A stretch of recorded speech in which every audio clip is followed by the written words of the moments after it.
Hey guys, welcome back. I have another knife on the table for you guys, and this time it's coming from Civivi. This is the Civivi Vision FG, and I'm just going to cut to the chase. I really like this knife. This knife was released last August, and it quickly became very popular, and for good reason. I've personally held off on getting one of these for a while now for two main reasons. First off, these are on the higher end price-wise in Civivi's catalog, as I believe these are around $100 when they were first announced, and now they punch in right around about the $80 mark. This combined with the holes in the scales just kind of put me off just a little bit on this knife, and I kind of put it on the back burner. Now, about a week ago, I was browsing on Blade Binge like I typically do, and this guy popped up for around $50 shipped. I thought I'd take a chance on it for that price and at least throw it up on the channel just for you guys to see it. Fortunately, I really like it. Now, it's not my most carried knife in the pocket. That would go to the Kershaw Bel Air, but it's still a really solid option for EDC, and it's been finding its way in my pocket kind of frequently here recently. The low price of this, however, did come with a couple small issues. The blade features some marks from sharpening to the previous owner on that black coating, and the action was just a little bit gummed up. I was kind of able to rein in the action, and I got it centered, and I got it where I kind of like it, but there is just the smallest side-to-side play when the blade is deployed.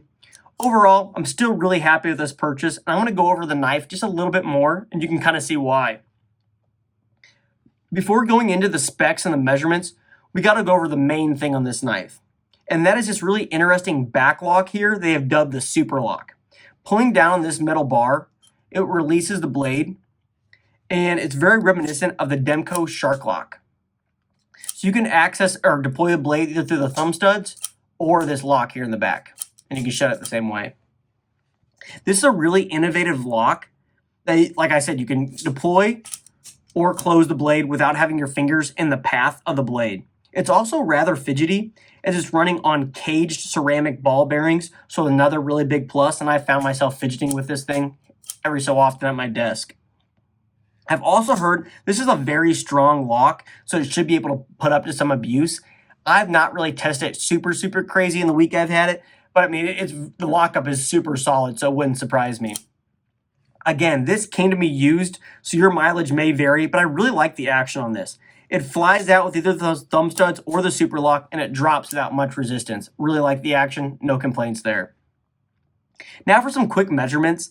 This is coming in with a closed length of 4.45 inches and an overall length of 7.95 inches. The blade is coming in just over 3 inches at 3.54 inches. And due to the holes on the handle, this is coming in with a weight of 4.35 ounces. Now, if we compare this knife to some other popular models out there, I have the Kaiser Drop Bear, and I also have the Kershaw Bel Air. And we can see the handle lengths are all pretty similar, but the blade of the Vision is just a little bit longer. You can't really tell when it's in hand or in pocket, but looking at this as a comparison, the blade is definitely longer here. I actually prefer a little bit of a bigger blade for EDC, so it actually works perfectly, and I really like it. This specific model is coming with micarta handle scales, though there are some others out there that either come in G10 or Ultim, and it has stainless steel liners. As I mentioned previously, these are coming with holes in the scales. I'm just not a really big fan of it. I mean, it's either here or there, but it's just a design choice, and unfortunately, every model of the Vision out there right now all feature these holes in the scales. There's none that just feature a flat slab of micarta or G10, so it's kind of a bummer, but just got to live with it.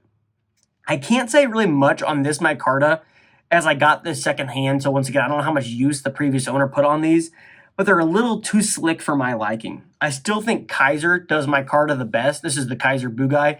This really is a little bit rough, but I really just love this micarta. This is just really slick. Not a huge fan, but it's whatever. This is also coming with a deep carry pocket clip, and this can be put on the other side, so lefties rejoice.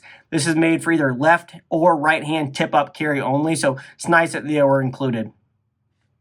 This model is coming with a blade of Nitro V, and though it's not my favorite steel out there, it's pretty serviceable and not too hard to sharpen.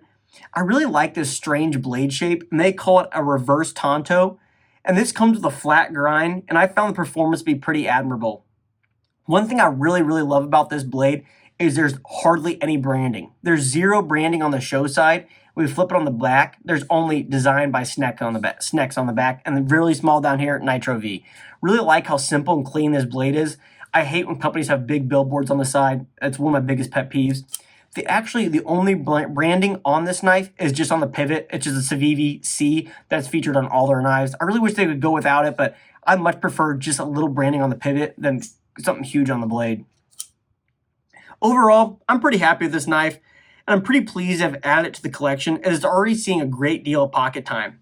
Yes, there are some things I would change about this knife, such as these freaking holes in the scales, but I still really enjoy it.